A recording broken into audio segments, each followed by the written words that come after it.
Hey everyone, Juan Weezar here. I'm excited to have Edi Santos with us today. Edi has an amazing story. We're going to be getting into SBA loans. So if you're a commercial owner and you're renting, we're going to tell you why you should no longer be renting, why you should be buying your building. Edi's going to give us the path to how you're going to do that. You might be wondering what the statue is. This statue is the arm of a dictator, and that structure was toppled over. Make sure you stay till the end, and we're going to tell you who it belongs to, where it came from, and more importantly, how Edi was involved. And so make sure you stay till the end. You're going to love the story. Let's get into the interview. So I'm here with Edi Santos. Edi and I, we're both in Long Beach. Yes, we are. Edi specializes in SBA loans, and we're going to dive into the very basics. But before we do that, Edi, tell us a little bit about your background in banking, and then even before then, just a little tidbit so people know who we're sitting with today. Absolutely. So my name is Edi Santos. I was stationed, actually, believe it or not, here in Long Beach in Terminal Island at a unit called 3rd Anglico. We're an airborne division unit, and we are designed to jump out of planes and support other special forces from other countries to call on airstrikes, close air support. So I did that for 8 years in the reserves program, but I did go to Iraq in 2003, came out as a sergeant. And then when I came out as a sergeant, I went to college, and then I started working at Bank of America, worked at Wells Fargo twice, and then now I'm an SBA officer. So I do SBA lending specifically. That's all I do now. Edi, thank you so much for your service. Thank you for what you've done, and let's get into it. So let's go for the very basics. So for those of you, I know this video is going to be a little different, is typically we teach people how to grow their wealth through multifamily. This is how to grow your wealth through commercial real estate. Absolutely. Okay, so one of the avenues is that there's a government program. It's a government agency, and it's the Small Business Administration. Correct. Tell us why the government wants to help business owners. Either, in this case, we're going to focus on the real estate, more so on the borrowing. Okay, so why is it that the government wants to help a business owner buy the real estate? Right. Well, it's a great question, and it's a very fundamental question as to why the SBA exists, right? Why does the government want this? Ultimately, when a business owner is able to buy their commercial property, a lot of things happen. One of the main things that happens is that the customer is more willing to invest into that property, make household improvements, tool that property to the specific specifications of that business so that it can grow. Number two, it can also help the business expand, maybe get more square footage, therefore hire more employees, buying more equipment. So the government kind of understands that if the business owner owns the property, they're going to invest into it, and if they're going to invest, they're going to create more jobs. And so what does the government want? They want people to have more. It's about job. It's all about job creation. So when we get an application, that's always one of the critical points. How many employees do you have now, and how many will you have because of the SBA loan? Got it. So what this is the government knows that there's a little bit of a domino effect in our economy. Mm-hmm. Jobs, more people spending money, either on rental property, going out to eat. The consumers are out there spending money at the malls. And so this is a very good thing. And so for that case, they have a special program for business owners. Now, I want to make this really clear because we did this video 4 years ago. And the question that we got over and over again is, do I already have to have an existing business? And so that's going to be the first question. Yes. It needs to be an existing business, correct? Well, it does need to be an existing business, but it can also be for a startup. And this question is very complicated. The majority of business owners require 2 years of historical cash flow to support that loan request. So if you have a business that's been around for 2 years, has been leasing, we can look at the cash flow from the last 2 years historically to qualify for the new loan. However, let's just say somebody has an auto shop. I've been working for this owner for years, and I'm the manager. I want to start doing my own thing now. I have the experience, the expertise, so I can create a business plan and request for an SBA loan to get that project started. Now, if I want to buy the commercial property, then we can create projections. Very rarely does that happen. The bar needs to be a little bit stronger, but it does happen. So it sounds to me like in this case, so someone has an auto shop and someone is the manager or working in that field, and maybe they're going to come to Edi or someone like Edi and they're going to say, can I get an SBA type loan? And I think what the bank is saying is if you remain in the same field, we'll definitely look at you. Absolutely. Well, the experience is everything. If you have the experience, you've been doing something for 5, 7, 10 years, the probability of you being successful in that business is going to be relatively high. So the underwriting process, they're going to look at your resume. And if you have that experience, it's going to put you in a really good highlight for an approval. What type of SBA loans are available for business owners? So this is a great question, and I'm glad you're asking it because I do what I do. I'm very, very specialized in the SBA 504 program. There's the 504 program. There's the 7A program. They're both for commercial real estate. Okay. The 7A can be utilized also for acquisition of equipment, to buy out a partner. The SBA 504 is not for that. There's also other SBA Express programs. An Express program is a smaller loan, line of credit, that type of thing. Now, the 7A can be used for a 10-year term for an injection of capital. You buy equipment, you amortize it over 10 years, or you buy commercial real estate and then you get 25-year amortization, right? Because it's a commercial property. And same thing happens with the 504. It's a 25-year loan, right? 25-year fix. So when people talk about SBA lending, I just got a call today. Someone's asking me for an SBA loan. My question was, is it for commercial real estate? Is it for injection of capital? For working capital? I don't manage these. I don't manage the Express. I don't manage the 7A. Right. All I do is 504. I'm very, very specialized. But I'm partners with these gentlemen. Now, let me ask you, so just, does the 504, that has to do with commercial real estate purchasing? Exactly. All right, so we're gonna stay on that topic because that's what we're trying to do today. So, what are the requirements? So let's just say a business owner is watching this and they're like, I'm tired of paying rent. And by the way, listen, if you watch my channel, I don't want anyone to be a tenant in anything. I don't want you to be a tenant at an apartment building. I don't want you to be a tenant if you're leasing space for your business, okay? Why? Because we know that real estate appreciates, and our channel is to teach you how to build wealth, and this is one of the avenues. And so if you've been watching our channel and maybe now you own your first small income producing property, but you're a business owner and you're leasing space, you are the person that I want to try to get this message across is tell us the benefits and kind of why it's so beneficial. And I would say somewhat, this is catered for a business owner to acquire real estate. Absolutely. And what's the process? What's the down payment? Okay. What are they going to ask to see? Absolutely. So one of the first things I want to talk about is what are the benefits to owning the property, right? I mean, we've seen the inflation just go out of control in the last 3 years after COVID.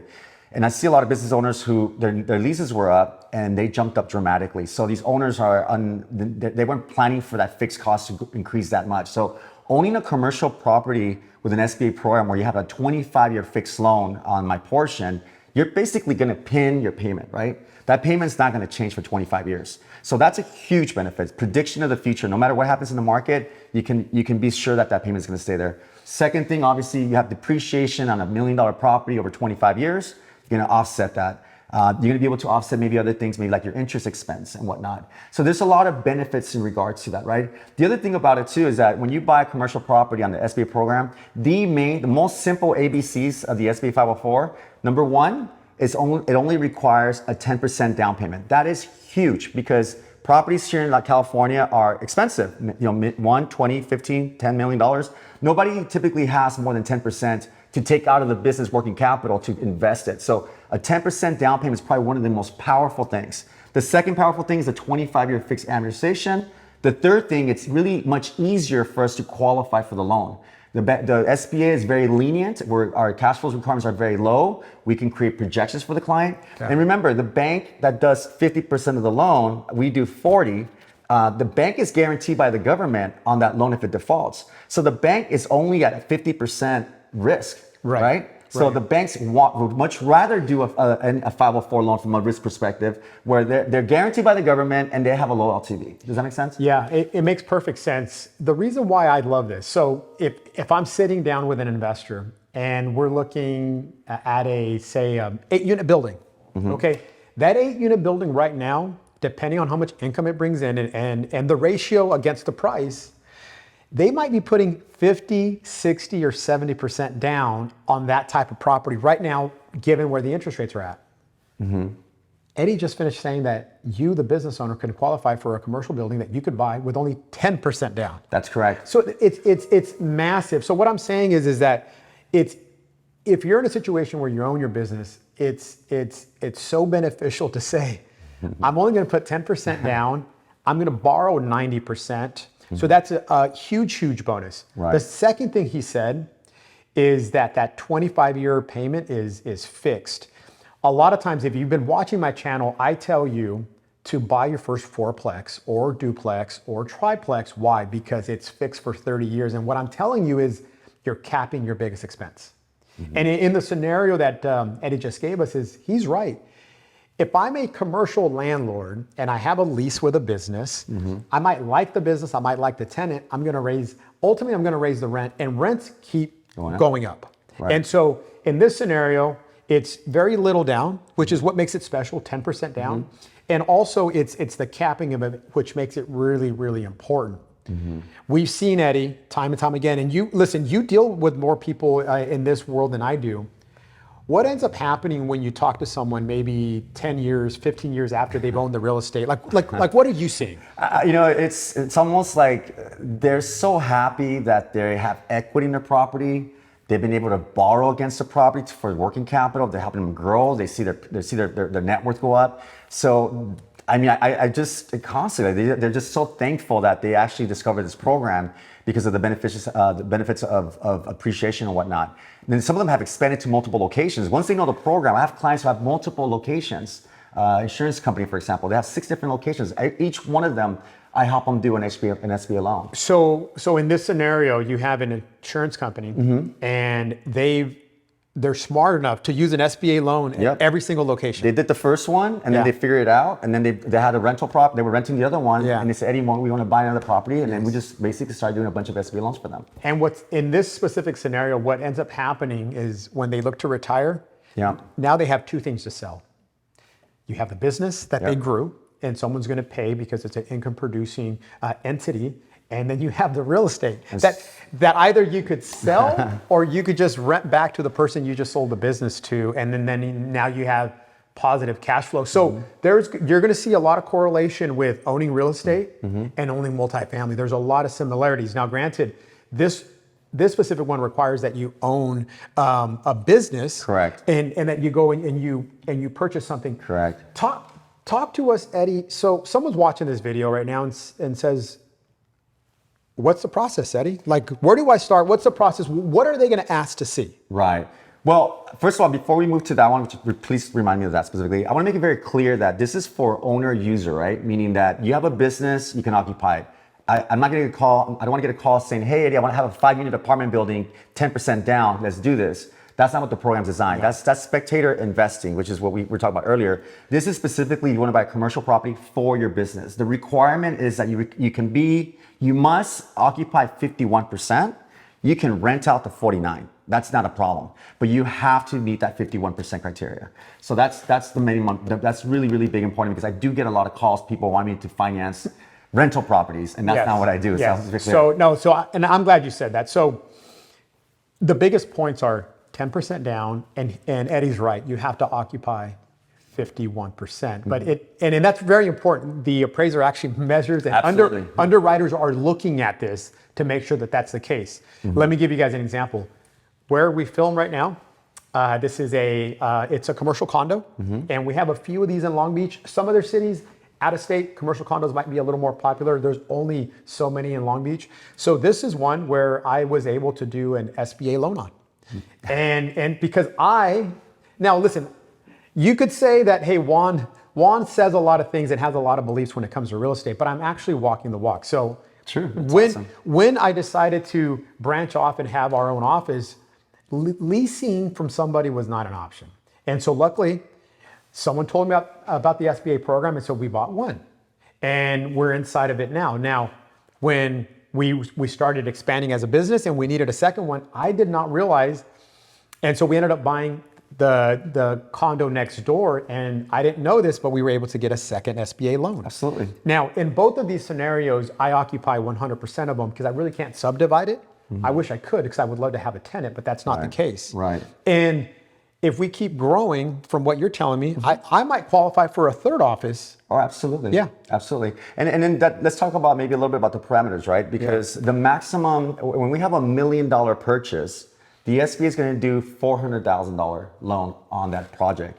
The bank's going to do $500,000, and you're going to come in with your $100,000, right? Correct. Now, on that portion, we call it the second trustee. Not to get into details, I don't want to get too complicated here, but the maximum that you can do on my 40%, it's $5 million or 5.5 year manufacturer. Got it. Now, you can once you do that and you maxed out and you bought the property and you say, hey, I maxed out my 5.5, you can get an additional $5 million and an additional $5 million as long as you go green on that property. Either solar panels, energy efficient. So really you have about $15 million available to you, or 15 or close to $60 million available to you if you really want to maximize the 504 program. So it's pretty massive. Right. Eddie, tell us, because you're here servicing business owners and acquiring their real estate, what type of industries do you see utilize this the most? Like what's the most common that you see?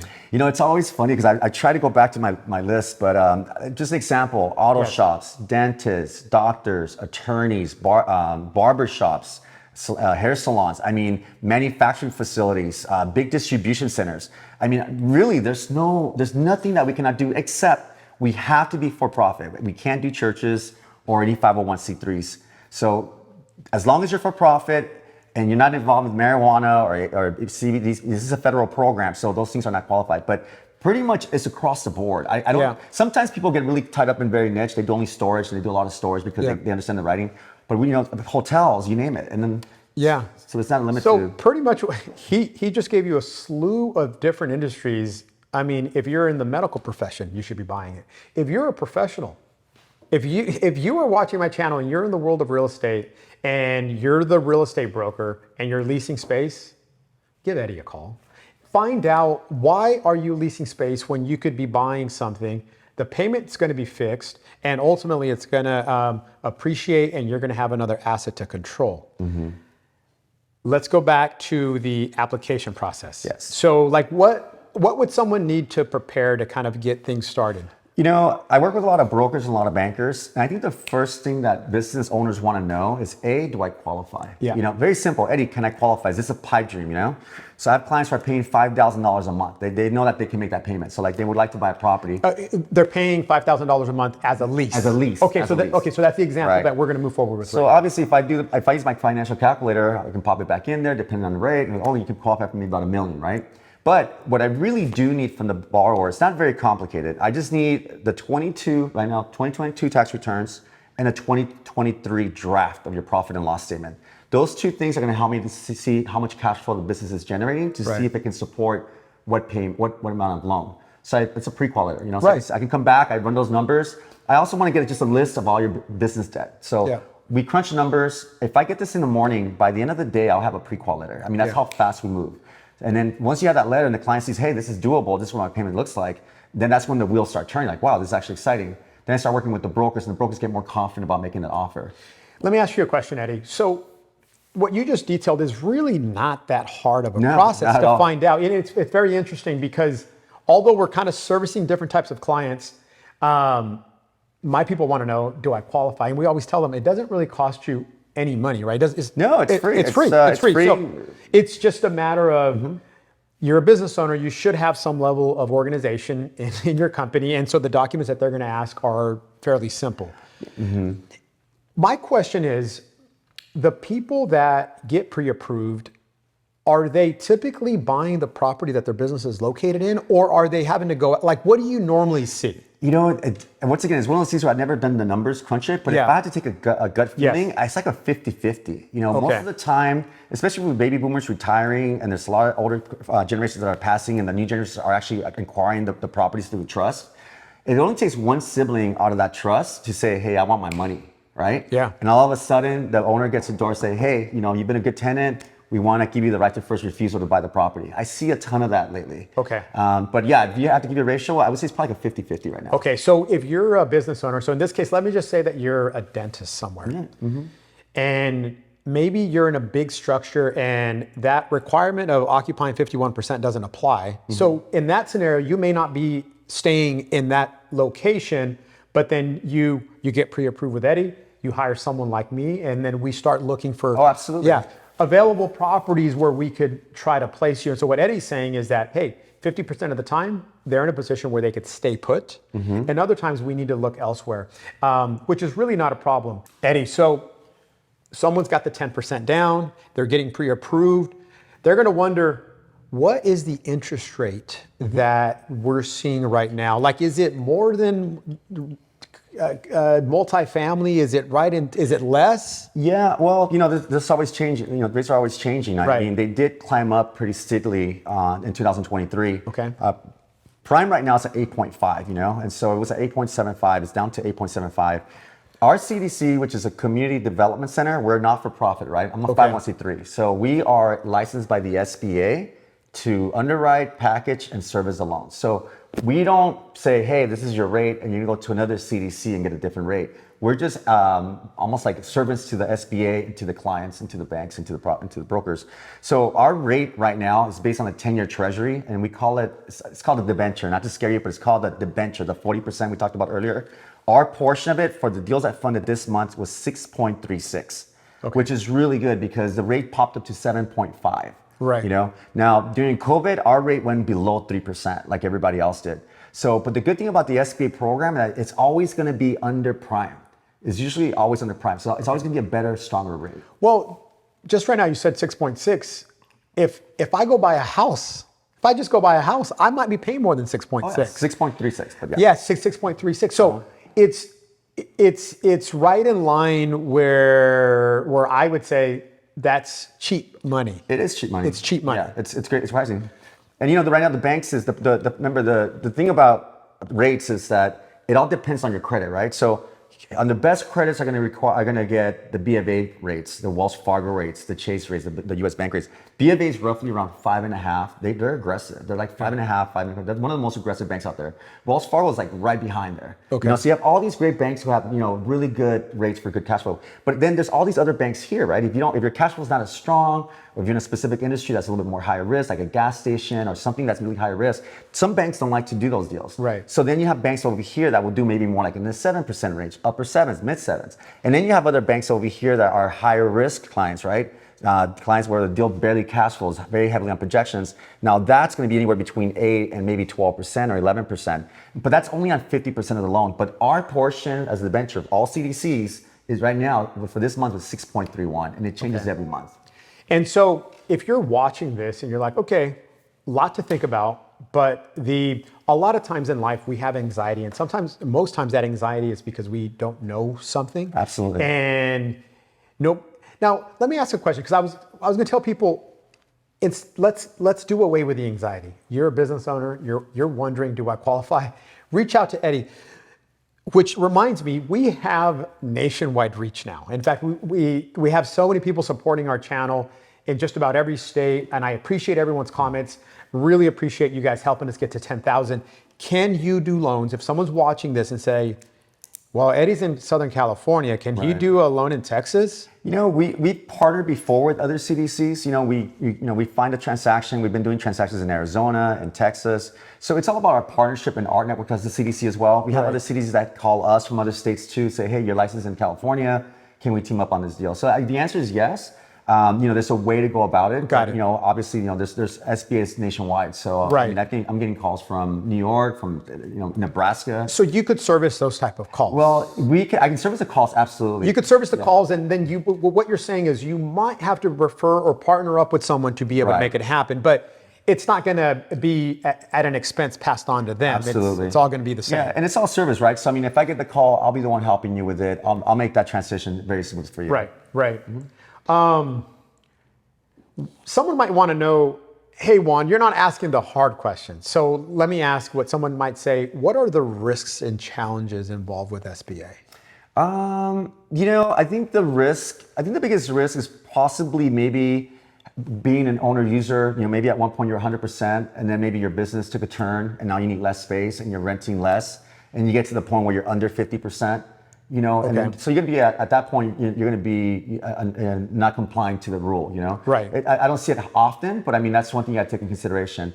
The other risk that you might have is that maybe the rate of the bank that you have maybe is a higher rate, so you might be stuck with a 3-year prepayment on that rate. Yeah. But in general, it's very low risk. I can't think of anything that's going to be this horrific thing. Yeah. And in Edi's case, the one that you just told us, where someone buys a property, and let's just say they bought a warehouse, and they occupied all of it. Well, now the business has changed. That's what happens sometimes with businesses, and they need less space.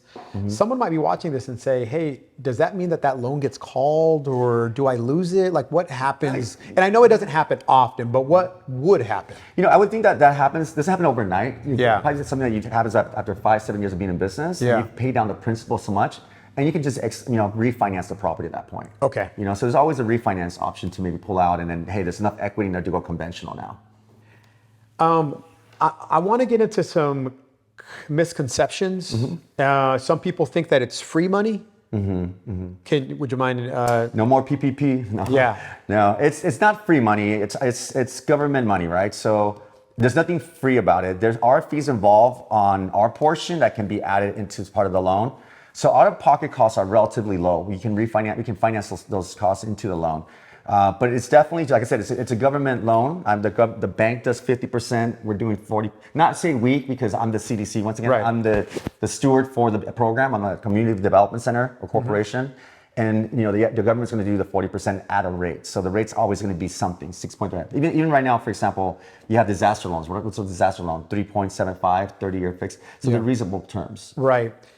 Sometimes people think, or one of the misconceptions is that it's only for small business. But you're dealing with some very high net worth individuals and big businesses. I mean, just maybe talk on that. There's parameters, around like how much liquidity. If someone has excess liquidity of over $5 million, I think they got rid of that rule actually recently. Okay. But if we're dealing with businesses that are $50 million, $80 million in revenue. We have to look at some things regarding proportion to the employee, to the revenue. There's some little rules, but you don't really have to worry about that. I mean, part of the pre-qualification process is for me to review that and give you that pre-qual letter and say, hey, look, we got the green light. It's eligible in regards to the eligibility requirements. Number two, you have the cash flow to support the loan request. Got it. So it's not, but yeah, you're right. I mean, the majority, when people think small business, they don't realize that it includes bigger companies too. Bigger companies. And that was the message that I wanted to say. I know you kind of gave us a projection right now of like some of the big businesses and what they're bringing in.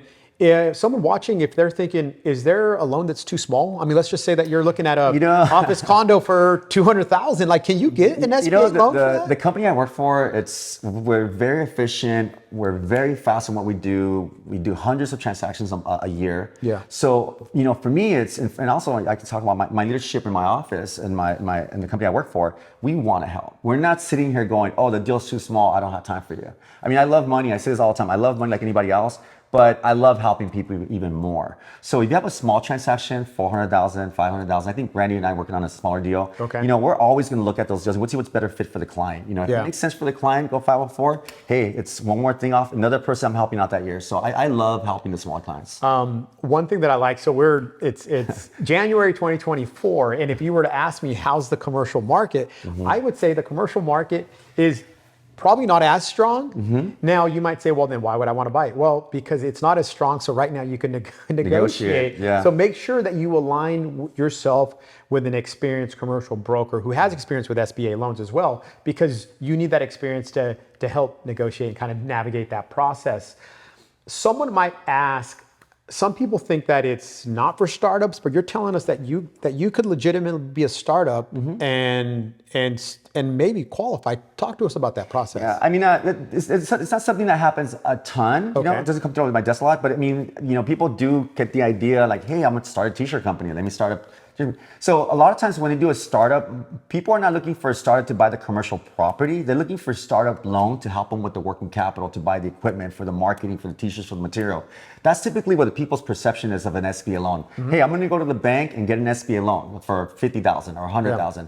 But to do a startup loan to buy the property off the get-go before it's leasing, right? So if I'm a manager at a bakery and then I don't want to sign a 5-year lease, I'm like, I actually want to be aggressive. I want to just buy that property. Yes. Then yeah, that's technically a startup loan, right? Right. But the startup loan is to buy commercial property. Most likely, the client might want to use their cash. They're going to use that 10% down, conserve the cash for the actual operations of the business. So yeah, we can do projection basis deals on those. Now, I mean, they're not easy, but we're going to really focus on the experience of that individual in that type of industry. Let's, Eddie, thank you for that. If someone submits an offer, they're working with a broker, they find a building, they might want to know, how long does it take to get an SBA loan? Okay, well, great question again. And this is where, every CDC is different, right? I've worked at a different CDC. I'm working at the CDC now. It's fast. It's faster than most people realize. I always joke around that I feel like I'm in a Formula One car right now. Okay. Meaning like the office and my personnel that I work with, that works in my team, that supports me, it's kind of like being in the Marine Corps. Like I'm Special Forces, I'm jumping off the plane and they're helping me with anything I need. They'll put all the aircraft I need. If I get a full package on Monday, for example, I get the pre-qual on Monday and the client signs off on it and they want to get me we'll give them the needs list of all the items that we need. We can order the appraisal and the environmental within 24 hours. We get bids and whatnot, we help them out, or we let the bank do it. But the underwriting process, it takes maybe about 3 days, maybe 4. And if we really need to, we can squeeze that even to like 2 days. If I have maybe a silver bullet, something that needs to happen, maybe something fell through. But let's just say an average 3 days to underwrite. The SBA right now, and when they get the package submitted to them, it's only taking them 2, max 3 days for review. Review meaning they review what we sent to them, and they give us the approval letter. And then boom, you have the approval letter. We give that to the bank. The bank's gonna get more comfortable now, right? The broker's gonna get comfortable, right? What's loan contingency usually? 30 days, 2 weeks, 3 weeks? Well, that's kind of what I'm asking. Like if someone's watching this video and they're like, hey, do I ask for a 60-day escrow, a 90-day escrow, just to kind of give us some guidance? Yeah, no, I mean, I think these are moving pretty quick right now. I mean, a 45-day closing is pretty realistic because, at the SBA level. At the SBA level. Okay. And most of the time we're waiting for the bank, not us, because, we typically don't fund the deal till afterwards. But to get the approval done and close escrow, about 45 days is what I'm seeing right now. So there you have it. I mean, if you were to buy an apartment building, it's going to take 45 days or even longer. It's that part of it, yes. But just remember that this is a government program that it really is incentivized to keep business owners continuing to invest. Absolutely. And it's almost like this. They're helping you build wealth is the way that I look at it. Absolutely. You know what I think about a lot? I went to the DMV this morning to renew my license. Today's my birthday. I was there for about 55 minutes, no appointment, right? But my perception, I already knew that. I was like, hey, my perception is that the DMV is slow, right? Right. We don't worry about it. We're on our phones, we don't care about it. But the CDC, the reality of it is like walking to AAA and doing your job, you get out of it in 15 minutes. That's how fast SBA is. Got it. So the people's perception is like, oh, it's an SBA loan, it's gonna take forever. Maybe during PPP, during the COVID and whatnot. But the things are moving very quickly right now. Eddie, how many years do you have helping business owners at the SBA level? And I know you play different roles, but I mean, because you have extensive experience. Oh, absolutely. I came as after the Marine Corps. I worked for a company for 5 years doing equipment financing in downtown LA, just cold calling middle market. And then I got a job as a commercial loan officer at Wells Fargo. I did that for a few years, and Marine recruited me to B of A, and I worked at B of A, and then I started a couple of businesses after I got my MBA, and I worked back at Wells Fargo. Those years combined is around 15, 16 years of experience. And so what happens is that, and I'm gonna explain this real quick, because there's a lot of bankers, right? The guy at the branch, there's your business banker who calls you up, checks on you, relationship manager, business development officer. But then you have your SBA guy, right? Your SBA guy at Wells Fargo, I know these people, right? I have relationships with them. It's like it's a smaller group. It's like a tier. There's like the more specialized you are, the less there are. So a lot of times I get calls from the client saying, "Hey, I'm working with my banker. He's working on my SBA loan." And like, well, who's your guy? Oh, it's the guy at the branch. That guy at the branch sent the deal here to another person there. And so in reality, they're not getting the streamlined communication, right? Got it. So they're working with me first, and then they're banking with Wells Fargo or B of A, whoever they're banking with. It's almost like I have direct connection to their SBA guy. Right. And then we're speaking at a high frequency level without going through this right here. You know what I'm saying? Sure. So if that makes sense, and that's the type of experience I have where I'm really just focusing on working on SBA 504. And that's what's going to help anyone who has those types of questions is to reach out to Eddie. You have really nothing to lose. Eddie, is there anything else that you want to tell us? Because I know we were having lunch earlier and you said, hey, this is happening. And I'm like, let our viewers know and just tell us what that is. I think right now I get the image of like everything went really hot, right? Rates went up really high. Everyone got super scared. Prices went super high. And everything now is kind of slowly descending, right? The dust is settling. I'm starting to see more offers. I'm starting to see more activity. More people calling for pre-qual letters. So I feel like someone's hitting the piñata again. The candy's starting to fall out again. Okay. So, and we're only in January. So I think around January, February, March, we have a lot of people haven't filed their 2023 tax returns, right? So people are still putting together numbers. They're seeing the results. and their leases are coming up. And I Yes. think last year they were like, you know what, we're priced out. I don't want to pay that much money for the property, especially now that the rates went up. Because the Right. prices went up, rates went up, and nothing changed. So Right. now we're seeing rates came back down, and it's almost like the price is going to fall back down. And these two Okay. things correlate to what thing? Payment, right? High, payment high. Low, payment low. So I think people and business owners are starting to get excited. You know, they're seeing their lease coming up. Maybe, hey, that property I made an offer that I lost on, maybe let's give them a call. See that they're willing to maybe do something. Sure. So I feel like this year is going to be very interesting with the market. I have a feeling it's going to be a really good year. Talk to us. You were talking about something having to do with the refinance. That yes. process. Talk to us about that. So let me talk about something. And remember, I was on the other side watching this video, the last video that you did with Andy. So it's always interesting because the moment something's not right or incorrect, because there's, we're humans, there's errors. We're like, hey, that's not right, that's not right. Or, hey, they should have said this or they should have said that. I will say something though. The last few years, the 7A program, when I worked at Wells Fargo, we had a 25-year fixed 7A program, right? The bank did the entire thing, no CDC involved. Okay. It usually requires 15% down payment. That's the only trade. Like you have to put it in 15%, or you can put 10% down, but you have to put your house as collateral. Got it. So that's a trade-off. But you get 25-year fixed money, very low rates. B of A, Wells Fargo, maybe and Chase. Those are three banks that does 25-year fixed money. Everybody else, most other banks out there, only do 5-year, 10-year fixed, right? Like the banks over here in this section. And then you have a lot of 7A loans that are variable. They were variable from the very beginning. So they were at 5% 3-4 years ago. And these clients are now at 10%, 11%. So the SBA recently allowed for the refinance program. Before, when I was at the bank, there was no such thing as a refi program. So what the refi program is that the 7A loan now can be refinanced with a 504 loan. Got it. Which is great now because I'm bringing their rate from 10% down to 6.31. And the bank's bringing their payment all the way down. So we're able to refinance those loans. All right. So here's what Eddie's saying.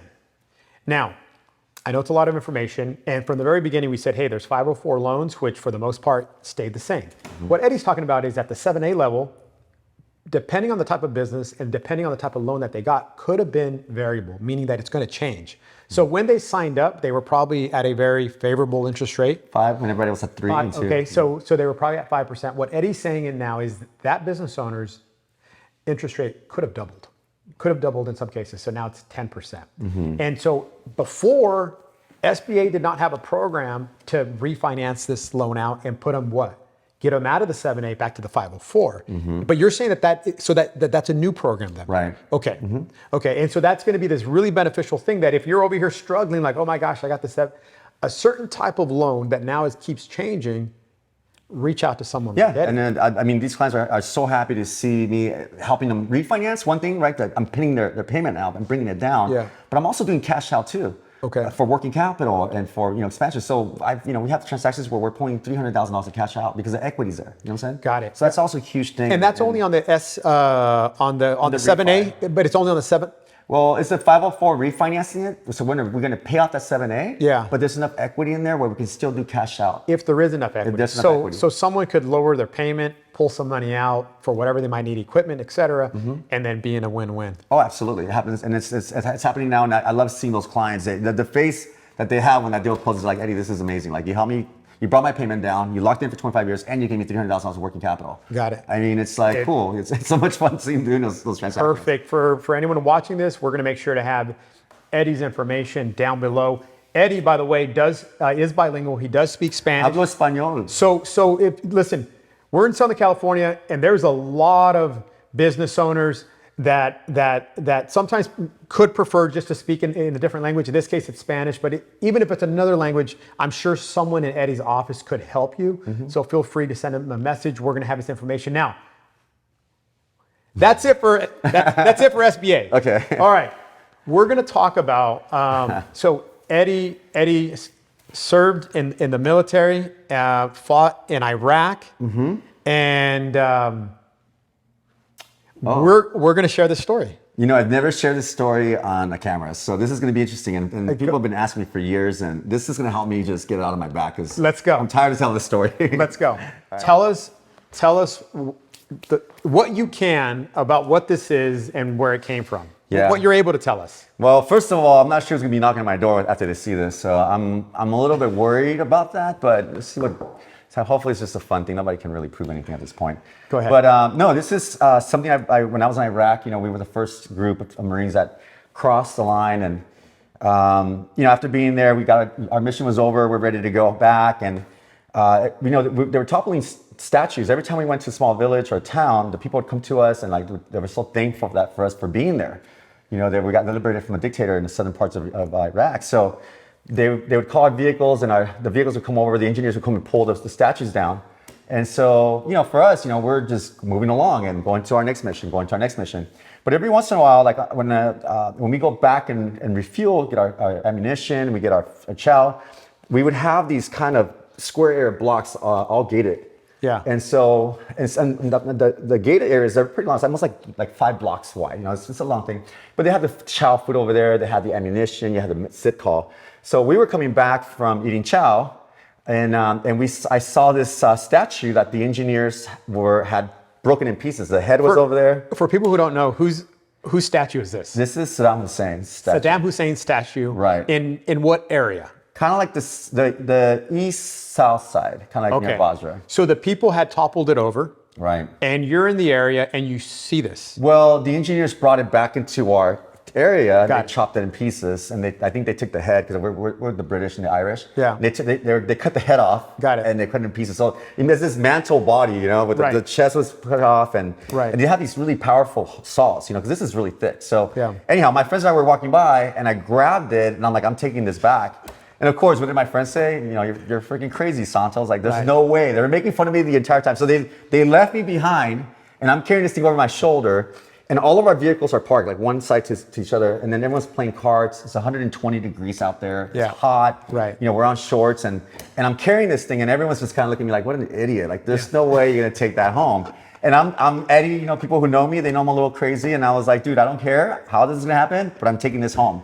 And so they made fun of me for days after that. And sure enough, after a long story and CIA involved and an injury, I had an injury out there, I was able to bring this back home. So now my friends beg for me to bring this at every Marine Corps birthday. They're like, where's the hand? Where's the hand? Yes. So don't ever give up, If people tell you no, you don't ever give up. You never know. A mutual friend had shared the story with us, and I said, Eddie, it has to be part of the video. We're going to be interviewing you. Let's tell the story. It's a great story. Thank you again, Eddie, for your service. Thank you for sitting down with us today Absolutely. to talk about SBA. So guys, if you're a business owner and if you have questions, a call, an email over to Eddie. His information is going to be below. It's not going to cost you anything, but find out, because it could be that you've been watching my channel and you've been wanting to buy your first multifamily, and it could be that after watching this, it could be that your first investment property is for your business and it's a commercial. 100%. And there's nothing wrong with that. And Absolutely there's absolutely nothing wrong with that. So thank you for watching. That's all for now. Thanks, Juan.